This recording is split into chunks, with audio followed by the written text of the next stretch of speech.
کم از کم دل میں ندامت ہو، دل میں شرمندگی ہو، گناہ کا احساس ہو کہ مجھ سے گناہ ہو گیا ہے۔ حضرت ثعلبہ رضی اللہ تعالیٰ عنہ 16 سال کا بچہ میرے آقا صلی اللہ علیہ وسلم سے محبت کرتا ہے۔ 16 سال کی عمر میں نبی کریم صلی اللہ علیہ وسلم سے عشق کیا، حضور سے پیار کیا۔ مفہوماً حدیث پیش کر رہا ہوں، حضور کا خادم ہے، حضور کی خدمت کرتا ہے، اور حضور اکرم صلی اللہ علیہ وسلم جس کام پر بھیجتے وہ کام کرنے کے لیے جاتا۔ کسی صحابی کے لیے پیغام دینا ہوتا، ثعلبہ کو حضور بھیجتے۔ کسی غیر مسلم تک پیغام پہنچانا ہوتا، حضور ثعلبہ کو بھیجتے۔ کسی چیز کو خریدنا ہوتا، حضور اکرم صلی اللہ علیہ وسلم ثعلبہ کو بھیجتے۔ ثعلبہ حضور اکرم صلی اللہ علیہ وسلم کے حکم پر عمل کرتے۔ لیکن ایک دن میرے آقا صلی اللہ علیہ وسلم نے حضرت ثعلبہ، وہ 16 ایئر اولڈ حضرت ثعلبہ میرے آقا صلی اللہ علیہ وسلم کسی کام پر بھیجتے ہیں۔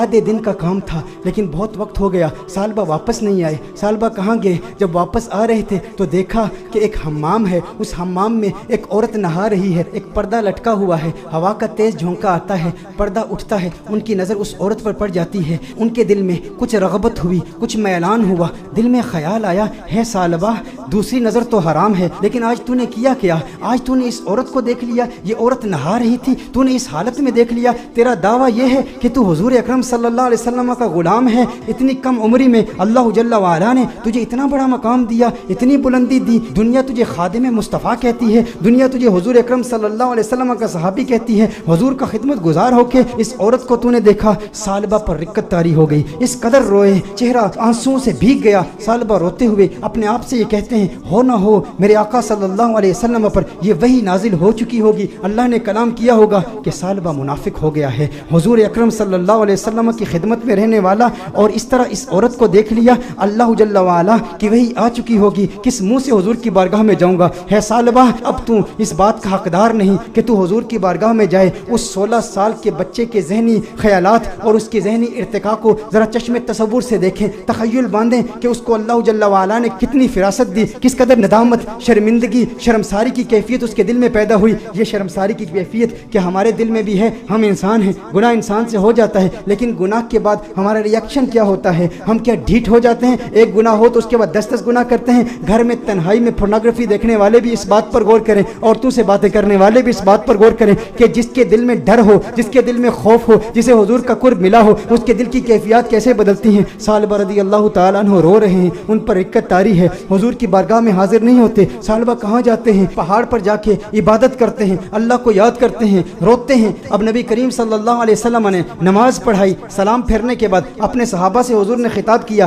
ہے صحابہ ثعلبہ کہاں ہے؟ ایک کام پر بھیجا تھا۔ صحابہ عرض کرتے ہیں، یا رسول اللہ صلی اللہ علیہ وسلم ثعلبہ تو آدھے دن کا کام تھا، ابھی تک واپس آئے نہیں، ابھی واپس پہنچے نہیں۔ نبی کریم صلی اللہ علیہ وسلم نے ارشاد فرمایا، تم جاؤ ثعلبہ کو تلاش کرو۔ ایک ہفتہ گزر گیا، ثعلبہ نہیں مل رہے، لوگ ثعلبہ رضی اللہ تعالیٰ عنہ کو تلاش کر رہے ہیں۔ دوسرا ہفتہ گزر گیا، تیسرا ہفتہ گزر گیا، میرے آقا صلی اللہ علیہ وسلم نے حضرت فاروق اعظم رضی اللہ تعالیٰ عنہ اور حضرت سلمان فارسی رضی اللہ تعالیٰ عنہ جیسے جلیل القدر صحابہ کا انتخاب کیا، کہا تم جاؤ اسے تلاش کرو۔ میرے آقا صلی اللہ علیہ وسلم نے ان صحابہ کرام علیہم رضوان کو بھیجا۔ اب یہ صحابہ تلاش کر رہے ہیں، 40 دن ہو گئے، گلیوں میں تلاش کر رہے ہیں، بازاروں میں تلاش کر رہے ہیں، دیہاتوں میں تلاش کر رہے ہیں۔ آخر وہ وقت آیا کہ جب وہ شہر کے مضافات تک پہنچ گئے، وہاں پر بلند پہاڑ تھے، چرواہوں کو دیکھا، ان سے پوچھا، کہا اتنا قد ہے، اتنی عمر ہے، رنگت ایسی ہے، نقوش ایسے ہیں، کیا اس بچے کو تم نے دیکھا ہے؟ یہ بچہ 40 دن سے غائب ہے، ہمیں نہیں مل رہا۔ انہوں نے کہا، کیا تم اس رونے والے بچے کا ذکر کرتے ہو،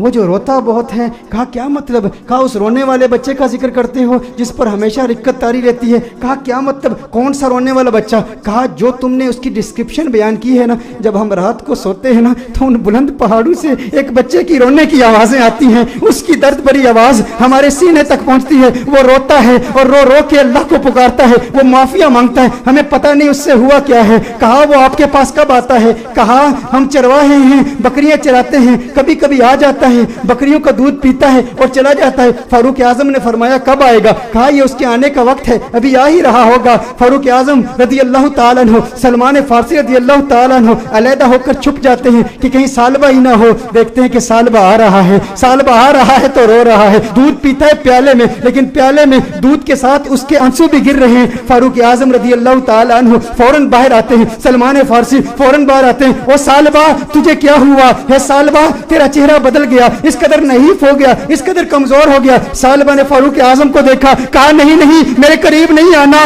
ثعلبہ منافق ہو گیا ہے، وہی آ گئی ہے, اللہ نے فرما دیا ہے. کہا کاہے کی باتیں کرتا ہے, کیسی باتیں کرتا ہے. کہا نہیں نہیں, میں اس لائق نہیں کہ تم میرے قریب ہو جاؤ, میں جانتا ہوں حضور تک پیغام آ گیا ہے, میں ڈرتا ہوں. کہا ثعلبہ ہمارے ساتھ ہو. فاروق اعظم نے فرمایا ہمیں حضور کا حکم ہے. ثعلبہ نے بھاگنے کی کوشش کی. کہا کس منہ سے آقا کی بارگاہ میں جاؤں, اس چہرہ بددعا کو بھی دیکھتا ہوں اور ان حسیناؤں کو بھی دیکھتا ہوں. کہا ثعلبہ آقا کا حکم ہے. فاروق اعظم نے فوراً ثعلبہ کو پکڑا, حضور کی بارگاہ میں پیش کرتے ہیں. ثعلبہ کمرے میں جاتے ہیں, اس قدر بیمار ہیں, اس قدر کمزور ہو گئے ہیں, ایک صحت مند بچہ اس قدر کمزور ہو گیا رو رو کے. ثعلبہ رضی اللہ تعالیٰ عنہ 40 دن مسلسل پہاڑوں میں روتے رہے. اب کمزوری کی وجہ سے بیٹھ بھی نہیں سکتے, بستر پر لیٹ جاتے ہیں. اور پھر اس کے بعد میرے آقا صلی اللہ علیہ وسلم کمرے میں تشریف لاتے ہیں.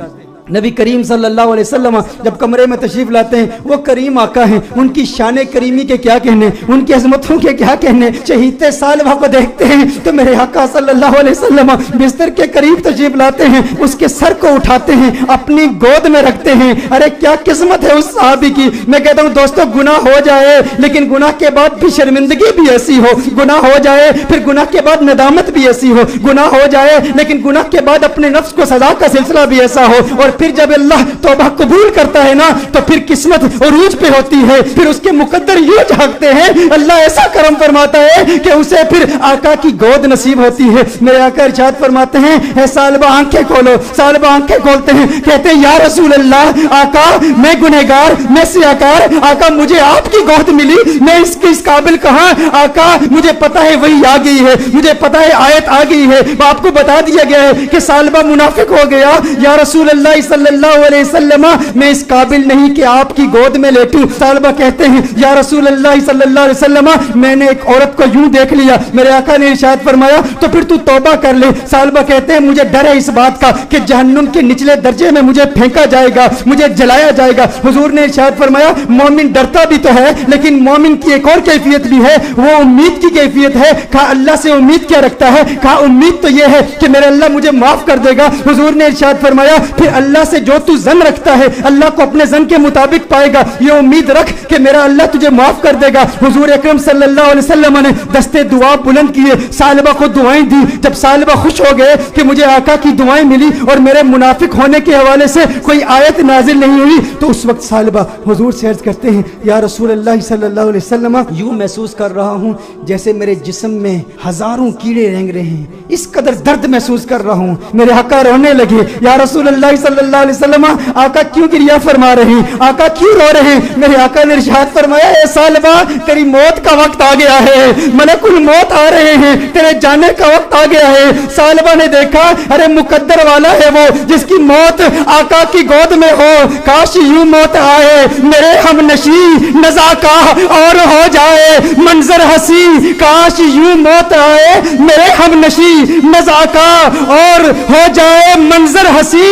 وہ ادھر اپنی زلفیں سوارا کرے اور ادھر دم ہمارا نکلتا رہے. ارے کیسا قسمت والا ہے. آقا کی گود میں ثعلبہ کی موت واقع ہو گئی, ثعلبہ کی روح قفس انصری سے پرواز کر گئی. میرے دوستو یہی پیغام ہے, اگر چاہتے ہو آقا کا کرم ملے تو آج میلاد کی محفل کا یہ پیغام لے جاؤ کہ غم کا ایک سبب گناہ بھی ہے. اگر تم گناہوں سے توبہ کرو گے ڈپریشن ختم ہو جائے گی, حضور کا پیار ملے گا, حضور کی محبت ملے گی, حضور کا عشق ملے گا. والدین کو وقت دو, اپنے بچوں کو وقت دو, نمازوں میں استقامت حاصل کرو, گناہ جو کیے ان سے توبہ کرو, جو نمازیں قضا کی ہیں, جو روزے قضا کیے ہیں ان کی قضا عمری کرو, حسن اخلاق سے پیش آؤ. جو رشتہ دار ناراض ہیں صلہ رحمی کے جذبے کے ساتھ ان سے ملاقات کرو, وہ پوچھے کیا ہو گیا ہے, میرے گھر میں آج کیوں آیا ہے, کبھی نہیں آیا. کہا تجھے نہیں پتا کل کنز الہدیٰ میں محفل میلاد ہوئی تھی, آقا کا میلاد ہوا ہے اس لیے آیا ہوں. ارے جس سے مل رہا ہے ویسے تو تیرے چہرے پر 12 بجے ہوتے ہیں, آج مسکرا کیوں رہا ہے, کیوں مسکرا رہا ہوں. کل حضور کی میلاد کی محفل تھی,